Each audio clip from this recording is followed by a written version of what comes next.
This is a dream buck. Franz Albrecht's pulse is really up now. The seconds feel like minutes, and the minutes like hours.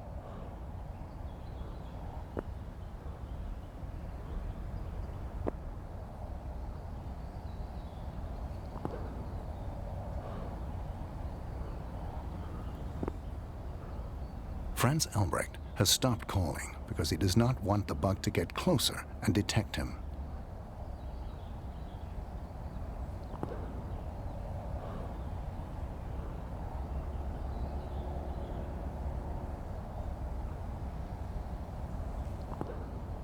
The buck seems to have sensed that something is wrong and goes away.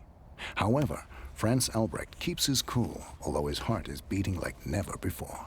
The vegetation is too high for Franz Albrecht to make a clean killing shot.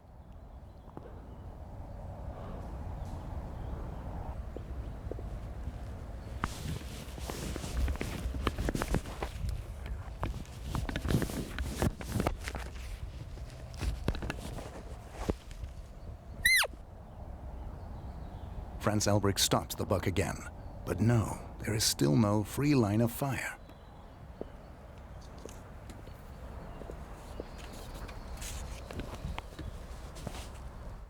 Now the buck is only a few steps away from the forest, but it cannot resist Franz Albrecht's calls.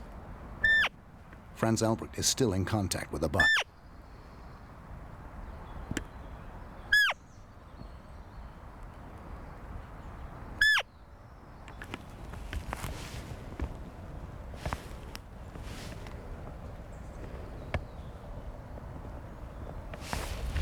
Franz Albrecht cannot make a proper shot, but what a head. It is the dream of any hunter.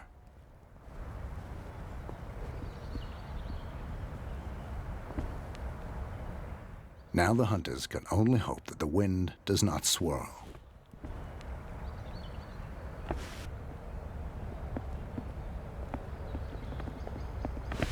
Gradually, more and more of the buck's body appears.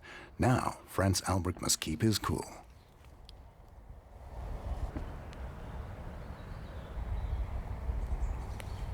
As you can tell from slight shaken pictures, here the cameraman is just as excited as Dan and Franz Albrecht.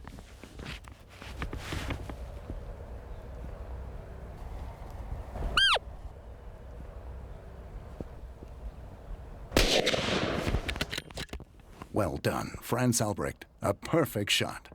Oh, I thought he was gone again.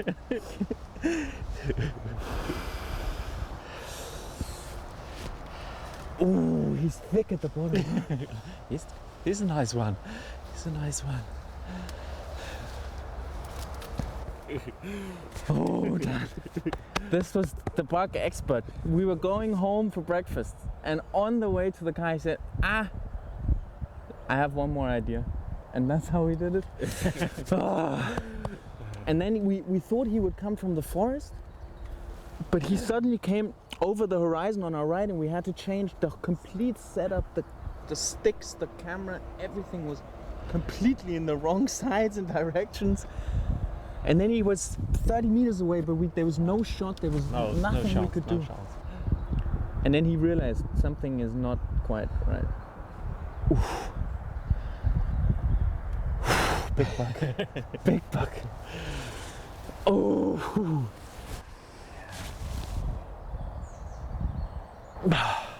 You take a look. Which one was he? Is he from that side? Or? No, it's the right one, from this side. It is this one? That's the right one, yeah. It's not the same as yesterday. That was another one, yeah. Okay. This is the right one. But everything is perfect. Everybody's happy. Couldn't be better. And it was, oh my God. Oof. We've tried him. And the happiest one is Mr. Madsen.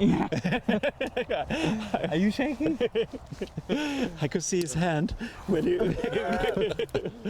After you. No. What do you think he would have...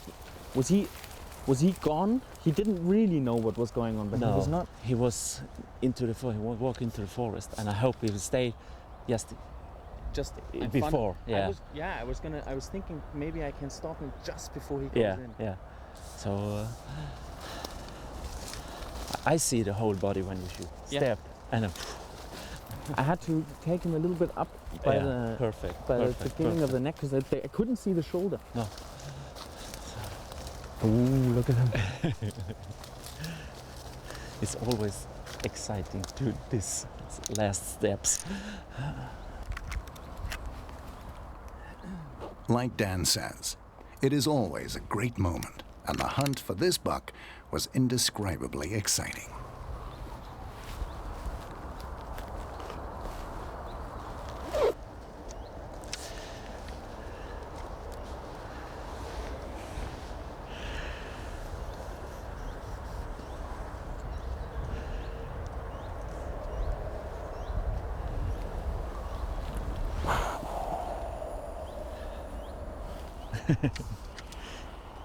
You like him?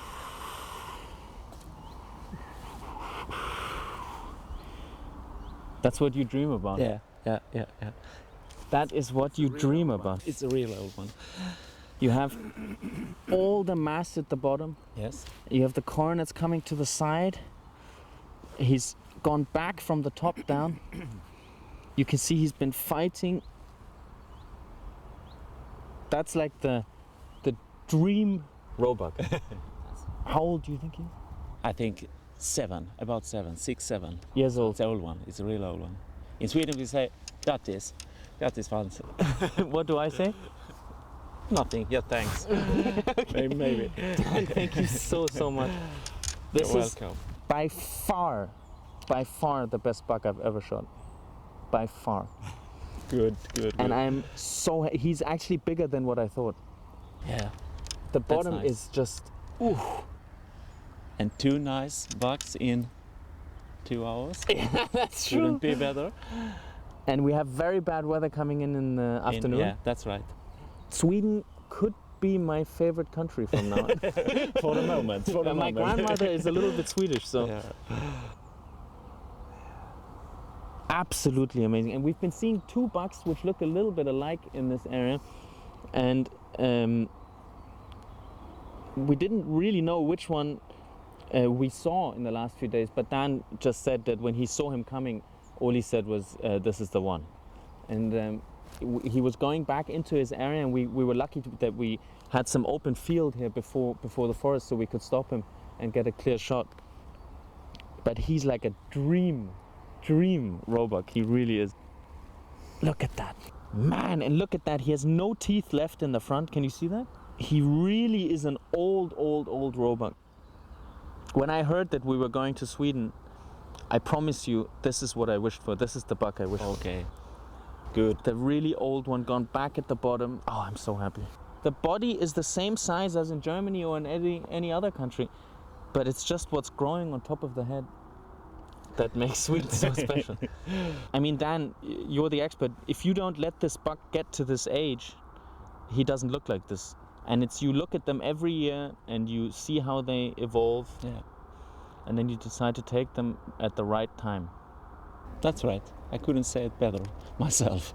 But that's what it takes. It takes an expert to look at these roebucks all the time, to know where they are, to pattern how they move, and to know their age, and then also to know when it's a good year for the horns, and when is the right time to take them.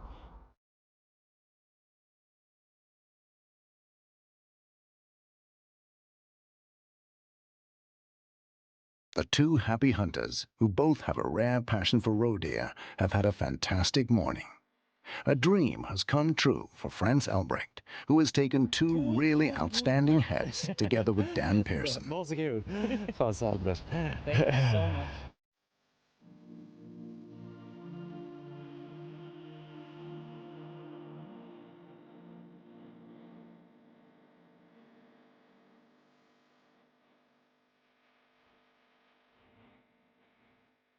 We now leave Dan Pearson for a while in order to return with Franz Albrecht to the beech forest. He has placed himself behind a tree and called for a while.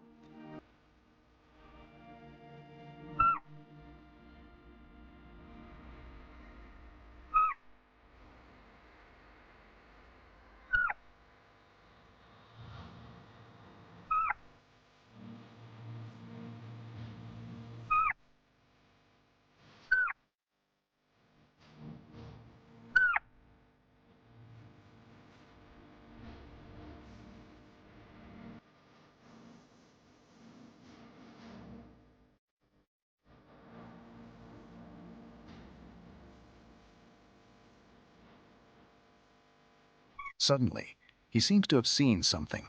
A buck is coming in from the left.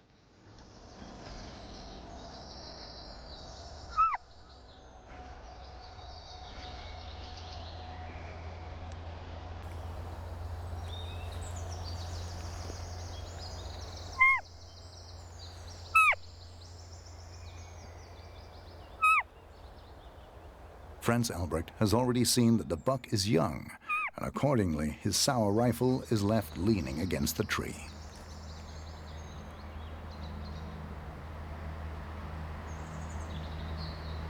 The buck comes closer, and Franz Albrecht must be very careful not to be detected.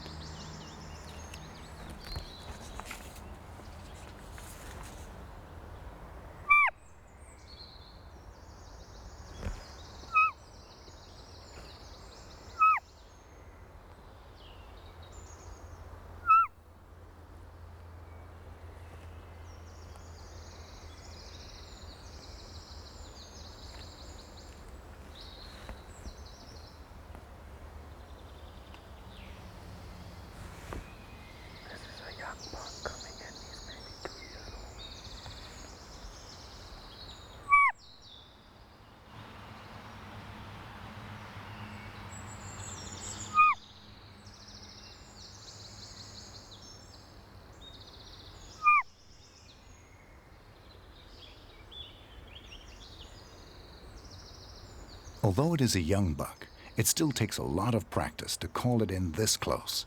You must have complete control of all of your movements, and obviously know exactly how to call in order not to make the buck suspicious. Now the buck is only around 10 yards from Franz Albrecht.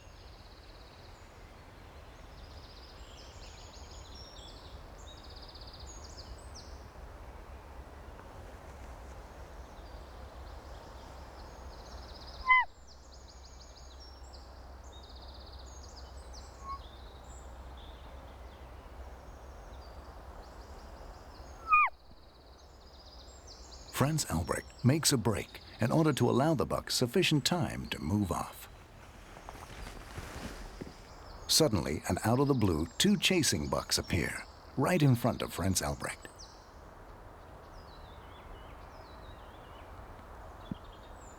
The rear buck stops for the call and comes closer. Franz Albrecht seems excited, and accordingly, the buck must be rather interesting. He has put his rifle to the shoulder if the buck should turn out to be fit for culling.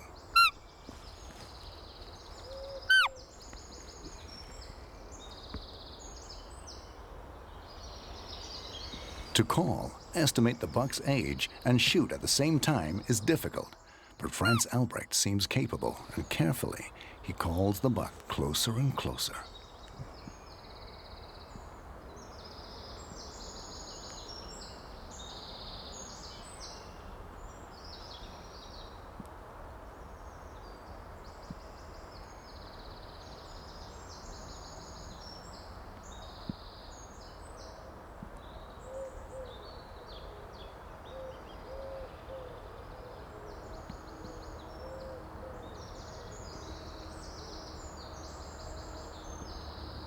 Franz Albrecht has the buck in his sights, but the buck is too young. Notice how the buck puts his scent mark on the tree.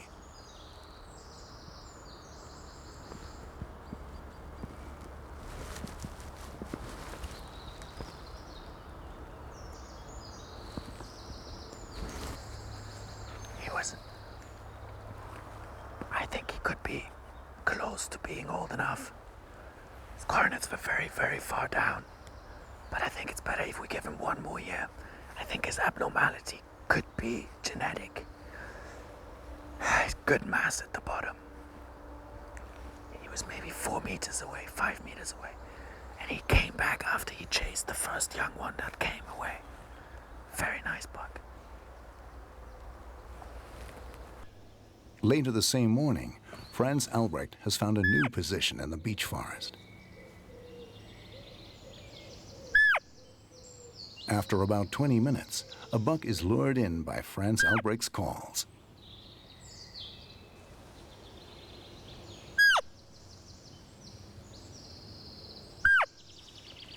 He's coming closer now. Maybe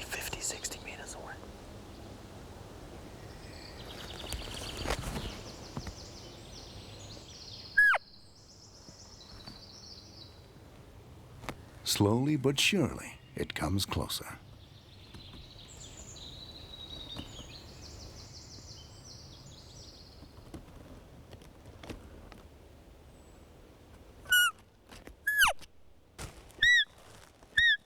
As the buck disappears for a moment, Franz Elbricht tries other calling techniques and tones.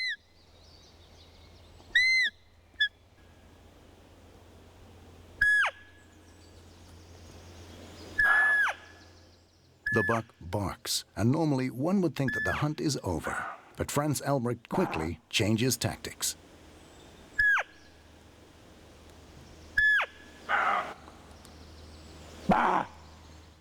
He answers the buck and keeps calling.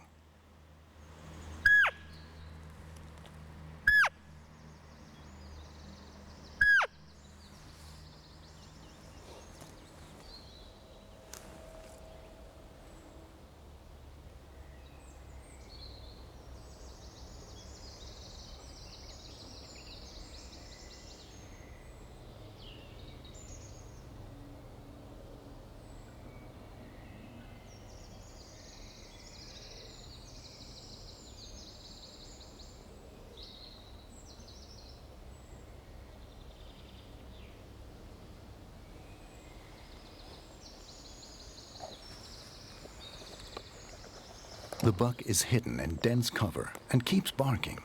Most hunters would leave the scene here and try again some other day, but Franz Elbricht knows another tactic to make the buck come closer. Notice the following situation.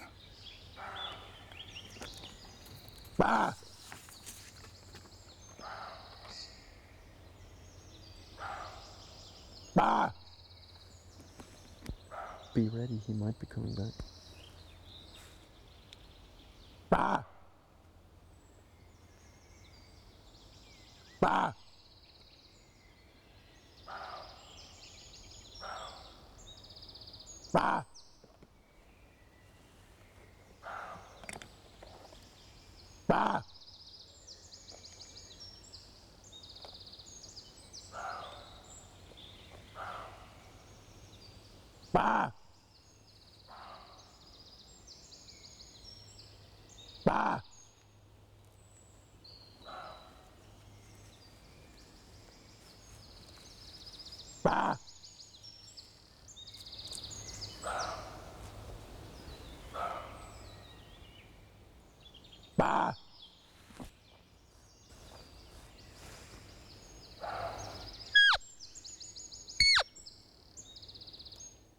It seems like Franz Elbricht has a regular conversation with the buck.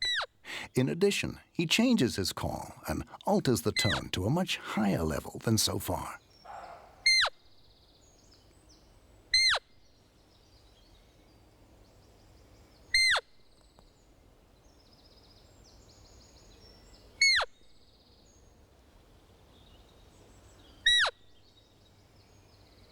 There, the buck reappears, and Franz Elbricht's technique seems to work perfectly.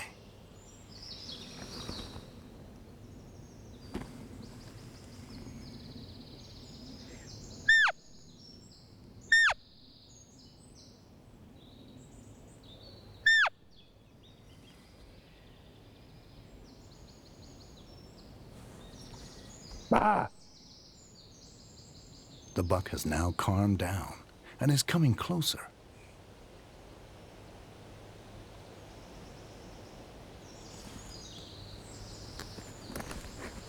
On the right side of the green. Franz Elbricht explains where he will make the buck stop again.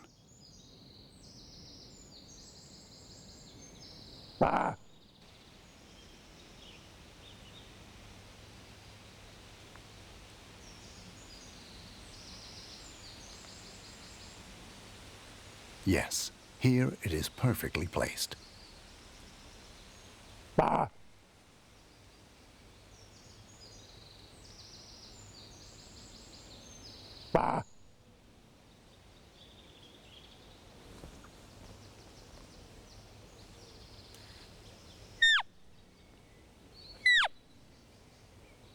The other buck never came back, even after a full hour of calling. I'm just watching the buck that came, and he's just moving away slightly. But he's looking down into the direction that he came from, so I'm guessing there's another roebuck coming there. But just in between that, we started calling, and maybe after 5 minutes we saw this buck coming. At the beginning I thought he's maybe 2 years old. I now think he's a little bit older. He could be 3 or 4. Nothing special. But he came around and he was scared of something, so I think there's a bigger buck around. Anyhow, after maybe 10 minutes he realized something was wrong and he started running off barking. Now, usually what you would think is that's the end of the stand. You have to leave. He either got wind or he saw you, and you're never going to get him back. But there's 2 different kinds of barking. If he barks in a way that you hear him, he's bar, bar, bar, bar, bar, bar, bar, bar, bar, bar, and he's running off while he's doing that, it's probably time to leave. If he's just standing in the background doing it once in a while, going bar, bar, that means he really doesn't know what's going on. And if you repeat his barking to him, it's almost like a contact between 2 deer. They have that sometimes, even without them being scared of anything. So that's what we were doing, and he began to realize, okay, everything's fine, there's another deer here. And he started coming around again with a little bit of more calling, and I answered him every time he was barking. And you could see if this was a buck that we wanted to shoot, and he realized that we were here, and he ran off barking. We took him back around and got him into maybe 40 meters, and we could have taken the shot if we wanted. This works with all ages of bucks. Now he's wandering off and he doesn't know. He's not scared. He knows something is not quite right, but he's not completely done by whatever we were doing. And also another thing that was interesting, he stopped reacting to a very high call. And I started doing a lower call. And you could see that he was more interested. He was still too aware of something being wrong that he wasn't going to come back completely. But it's interesting, always try and do high and low calls on each stand, because some bucks react more to the highs, some bucks react more to the low. But I think there's another buck in the background, so we'll try and get him in